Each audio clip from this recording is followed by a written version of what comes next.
Assalamualaikum warahmatullahi wabarakatuh. Salam sejahtera untuk kita semua. Saya Dr. Meti Ardiana, spesialis jantung pembuluh darah konsultan dari Divisi Prevensi dan Rehabilitasi Kardiovaskular Rumah Sakit Dr. Sutomo, Surabaya. Saat ini saya akan menjelaskan pemeriksaan uji latih jantung pada populasi wanita dan diabetes mellitus. Insiden penyakit jantung koroner atau PJK pada wanita lebih rendah dibandingkan pria. Namun, morbiditas dan mortalitas PJK pada wanita lebih tinggi dibandingkan pria.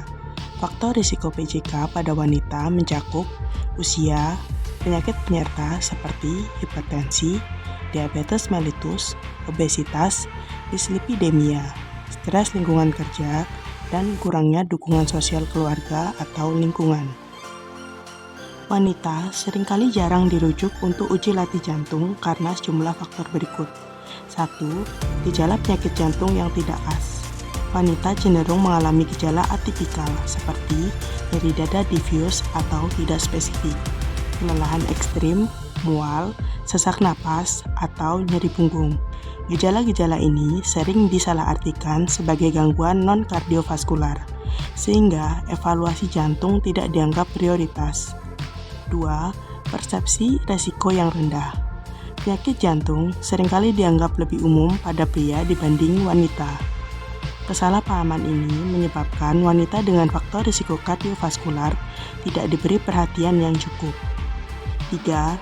Kurangnya edukasi tentang risiko kardiovaskular pada wanita, yaitu tenaga medis dan masyarakat seringkali tidak menyadari bahwa wanita pasca menopause memiliki risiko yang setara atau lebih tinggi dari pria.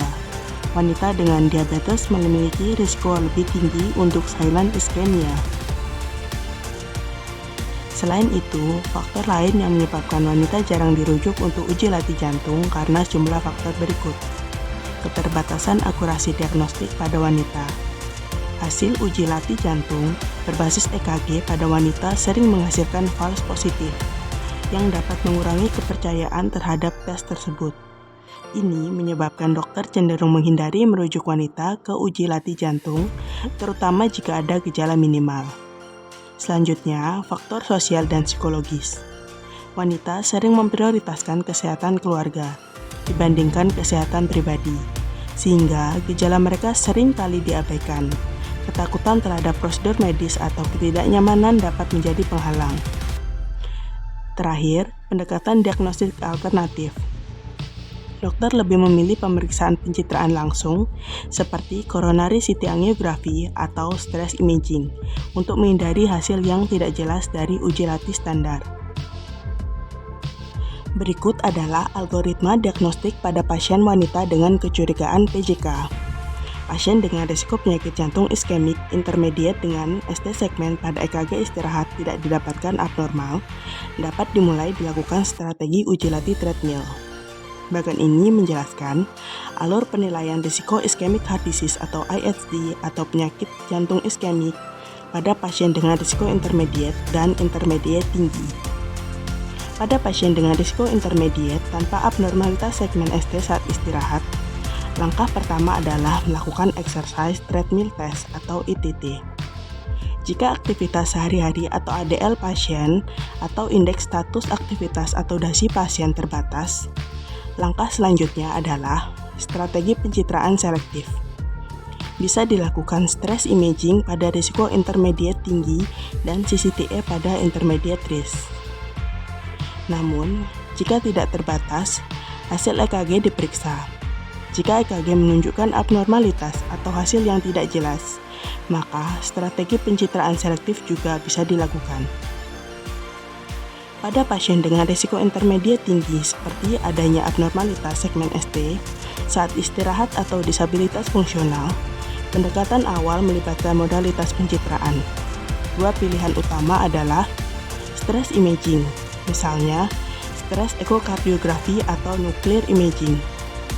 Untuk risiko intermediate tinggi atau coronary computed tomography angiografi CCTA untuk risiko intermediate. Hasil dari pencitraan ini dilaporkan menggunakan standar untuk mengklasifikasikan abnormalitas dan risiko rendah hingga tinggi. Pasien dengan hasil risiko rendah dievaluasi untuk gejala yang tidak berhubungan dengan Stable Ischemic Heart Disease atau SIHD. Jika hasil menunjukkan abnormalitas tetapi tidak berisiko tinggi, pasien menjalani manajemen awal SIHD sesuai pedoman klinis, termasuk pencitraan ulang jika diperlukan. Berdasarkan gejala, namun pasien dengan risiko tinggi disarankan untuk dilakukan angiografi koroner berdasarkan evaluasi gejala lebih lanjut. Alur ini memastikan pendekatan diagnostik yang sesuai untuk setiap tingkat risiko guna mengoptimalkan hasil klinis bagi pasien. Iskemia pada wanita yang dapat disebabkan beberapa penyebab seperti angina mikrovaskular, iskemia vasospastik, dan nyeri dada non-iskemik, misalnya akibat prolaps katup mitral. Gejala yang sering menyertai pada wanita biasanya atipikal, termasuk mual, nyeri punggung, dan nyeri rahang, sehingga seringkali gejala ini tidak langsung dianggap sebagai tanda iskemia miokard.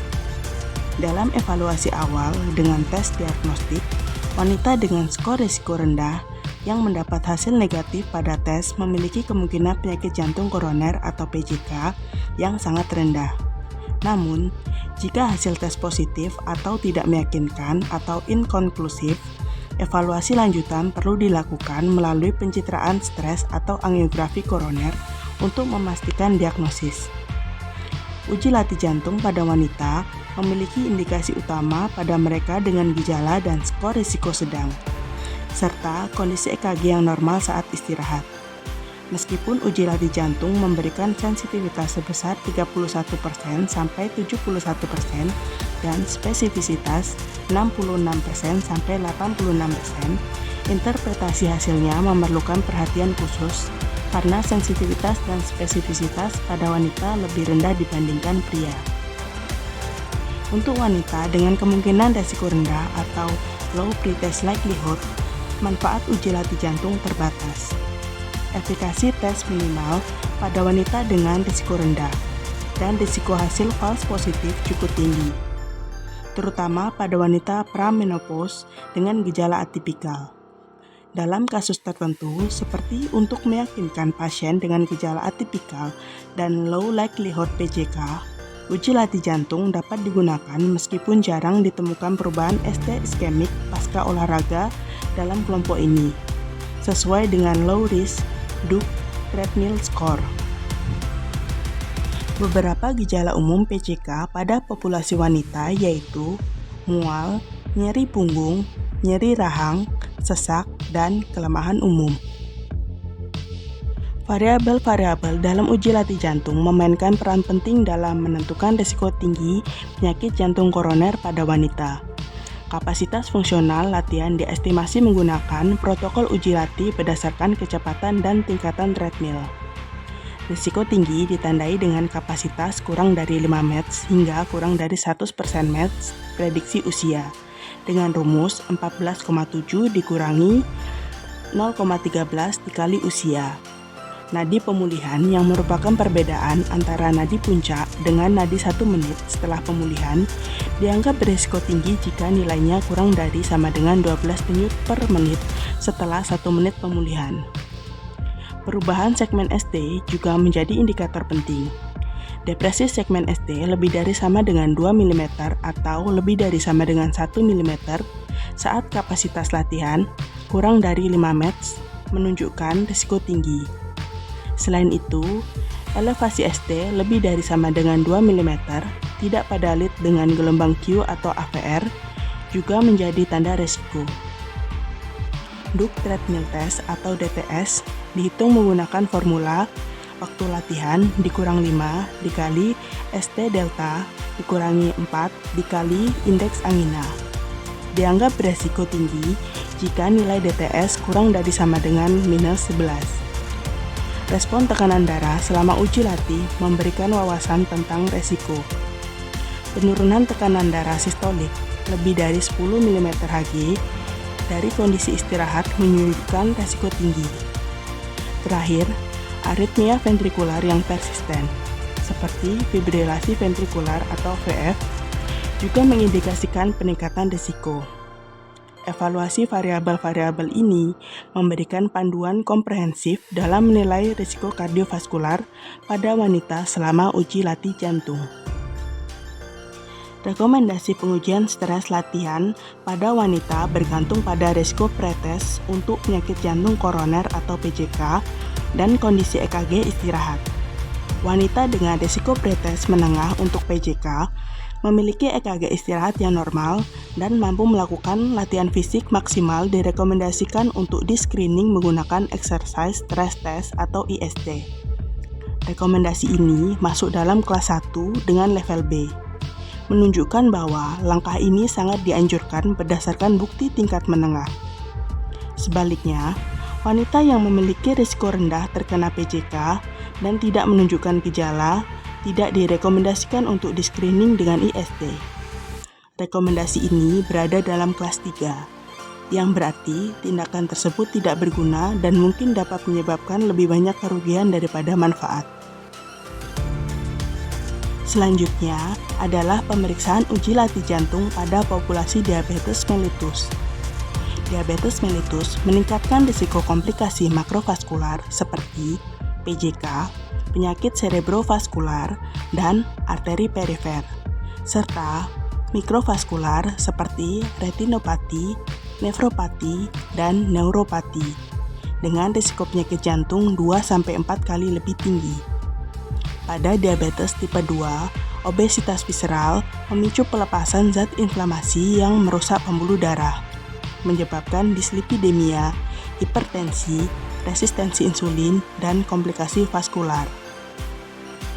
Pasien diabetes yang mengalami kejadian kardiovaskular memiliki prognosis yang lebih buruk dibanding dengan yang tidak memiliki diabetes, dengan risiko kematian jantung yang lebih tinggi.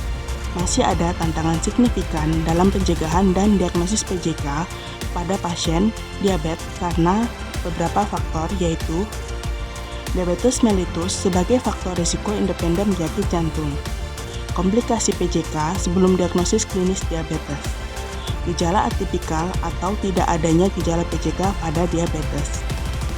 Risiko kardiovaskular pada diabetes dapat ditekan dengan diagnosis dini dan pengobatan agresif diabetes, serta dengan pemantauan terhadap PJK subklinis. Pasien diabetes sering mengalami nyeri dada tipikal, namun juga mungkin mengeluhkan gejala yang lebih variatif, yang bisa merupakan manifestasi dari PJK. Penderita diabetes mellitus sering mengalami gejala angina yang atipikal atau tidak khas, sehingga dapat menyulitkan diagnosis dini. Gejala-gejala ini meliputi kesulitan menyelesaikan tugas harian yang mencerminkan penurunan kapasitas fungsional akibat gangguan perfusi jantung. Selain itu, pusing saat beraktivitas dan dyspnea atau sesak napas dengan aktivitas minimal seringkali menjadi keluhan utama, menggantikan nyeri dada khas pada angina. Gejala lainnya adalah ketidaknyamanan pada leher atau rahang, yang sering disalahartikan sebagai masalah otot atau gigi. Penderita juga dapat mengeluhkan nyeri bahu dengan riwayat mirip bursitis, yang biasanya berhubungan dengan aktivitas fisik, serta sakit punggung bagian atas yang tidak jarang diabaikan. Mudah lelah menjadi gejala umum lainnya yang menggambarkan ketidakmampuan tubuh untuk memenuhi kebutuhan oksigen selama aktivitas. Gejala-gejala ini, meskipun tidak khas, harus diwaspadai terutama pada populasi diabetes yang memiliki risiko tinggi terhadap penyakit jantung koroner. Uji latih jantung direkomendasikan pada pasien diabetes mellitus yang menunjukkan gejala terkait penyakit jantung koroner seperti nyeri dada, sesak napas, atau kelelahan yang mencurigakan. Selain itu, uji ini juga dapat dilakukan pada pasien yang tidak menunjukkan gejala, tetapi memenuhi kriteria tertentu, seperti risiko kardiovaskular yang lebih tinggi. Pemeriksaan ini disarankan pada pasien diabetes dengan kondisi spesifik, yaitu mereka yang memiliki mikroalbuminuria yang menunjukkan kerusakan vaskular atau pasien dengan usia lebih dari 35 tahun yang disertai bukti adanya neuropati otonom. Neuropati ini dapat menyebabkan gangguan respon jantung terhadap stres atau aktivitas fisik, sehingga uji latih jantung menjadi penting untuk mendeteksi potensi iskemia yang tidak terlihat secara klinis. Pendekatan ini membantu dalam penilaian risiko secara menyeluruh dan pengelolaan kardiovaskular yang lebih baik pada populasi diabetes. Uji latih jantung pada pasien diabetes mellitus dapat dilakukan meskipun pasien tidak menunjukkan gejala penyakit jantung koroner, asalkan mereka memenuhi salah satu dari kriteria tertentu. Kriteria tersebut mencakup keberadaan lebih dari 2 faktor resiko jantung, seperti hipertensi, dislipidemia, atau riwayat keluarga dengan penyakit jantung koroner. Selain itu, pasien dengan penyakit arteri perifer atau penyakit arteri karotis yang mengindikasikan adanya gangguan vaskular sistemik juga menjadi kandidat untuk uji latih.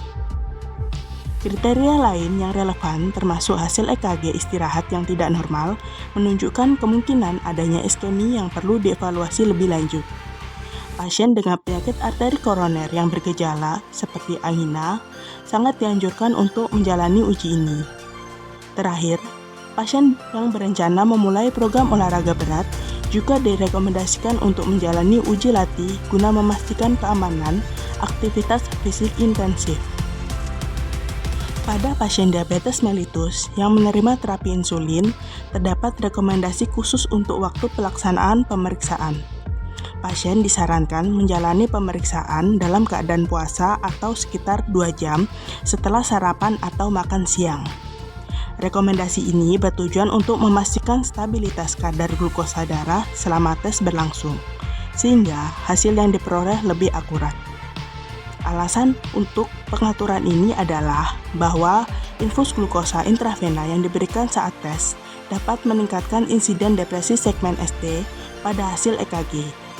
Hal ini dapat menyebabkan interpretasi yang salah terkait iskemia miokard.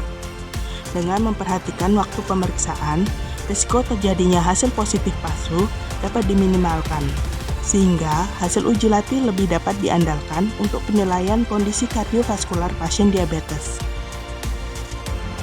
Disfungsi otonom koroner merupakan gangguan pada sistem saraf otonom yang mengatur fungsi jantung dan pembuluh darah. Seringkali dikaitkan dengan peningkatan mortalitas akibat penyakit jantung koroner atau PJK pada pasien diabetes mellitus. Tanda-tanda utama dari disfungsi ini meliputi pemulihan denyut jantung yang lambat setelah latihan, yang mencerminkan ketidakmampuan sistem saraf parasimpatik untuk kembali menurunkan denyut jantung secara normal pasca aktivitas fisik. Tanda lainnya adalah chronotropic incompetence, yaitu ketidakmampuan meningkatkan denyut jantung sesuai dengan kebutuhan tubuh selama aktivitas fisik, yang dapat menyebabkan kurangnya suplai oksigen ke jaringan. Selain itu, disfungsi otonom juga ditandai dengan variabilitas denyut jantung yang rendah, yang menunjukkan kurangnya fleksibilitas sistem saraf otonom dalam merespon perubahan kebutuhan tubuh. Gangguan-gangguan ini memperburuk prognosis kardiovaskular pada pasien diabetes dan memerlukan perhatian khusus dalam penilaian risiko serta pengelolaan penyakit mereka. Hubungan antara pemulihan detak jantung dengan penyakit kardiovaskular berikutnya serta risiko kematian. Pada kuartil 1, pemulihan denyut jantung kurang dari 55 dengan risiko kematian 2 kali.